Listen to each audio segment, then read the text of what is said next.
Sa video nito mga ka-dreamers, update po tayo sa ating Kajos Plantation Pigeon ang scientific name. Ayan mga ka-dreamers, yung puno ng Kajos dito sa paligid ng ating Kamote Crops Plantation.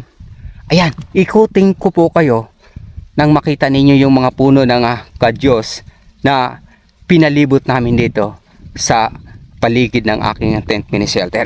Ayan mga ka-dreamers, kung mapapansin ninyo ay talagang ang lulusog na ng ating Kajos. Ayan sa inaharap, lalo na pag namumulaklak yan mga ka-dreamers, napakagandang pagpasdan.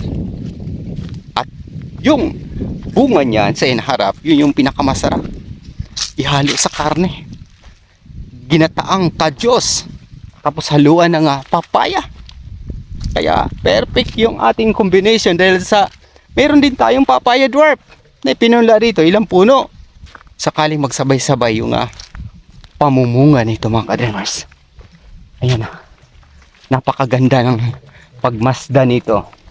Kapag gusto ninyong umakyat dito sa lupain ni Kapitan Pedro Lihay-Lihay, na kung saan pinaunlakan tayong hiramin muna para sa ating Kamote Crops Plantation ang maisakatuparan yung ating prophetic vision na maibahagi sa pangkalahatan yung ating kamote leaves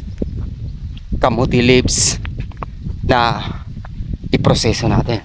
Pero ito, di po kami ni Mama nag-alinlangan na punlaan din ng ating Kajos.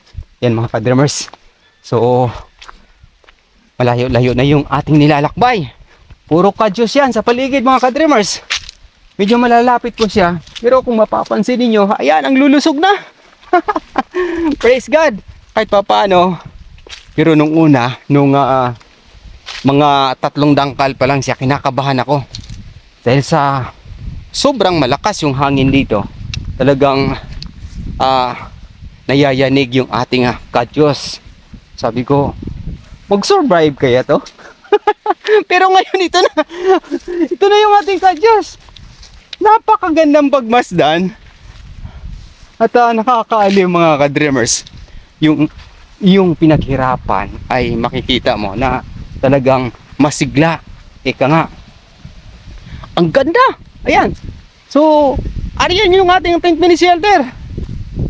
Merong ibang puno na hindi po talaga tuluyang nabuhay. Pero hindi doon nagtatapos dahil yung iba naman talagang sobrang ang lusog.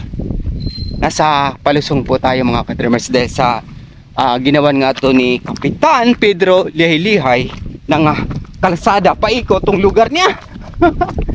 Yung kanyang mini farm ay napakaganda mga ka-dreamers. Shoutout po kay Kapitan Pedro Lihay-Lihay sa kagandang loob ng buong pamilya na pinahiram sa akin tong lugar na ito para may sakatuparan yung ating prophetic vision na maibahagi sa pangkalahatan sa hinaharap. At sa hinaharap sa aking mga pangiting panaginip ayon sa Biblia, mga tanda at kababalaghan bago ang dakilang araw ng Panginoong Hesukristo.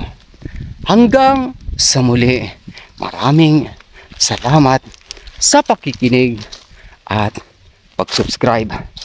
Puri sa Diyos, sa ngalan ng Ama, ng Anak, at ng Espiritu Santo.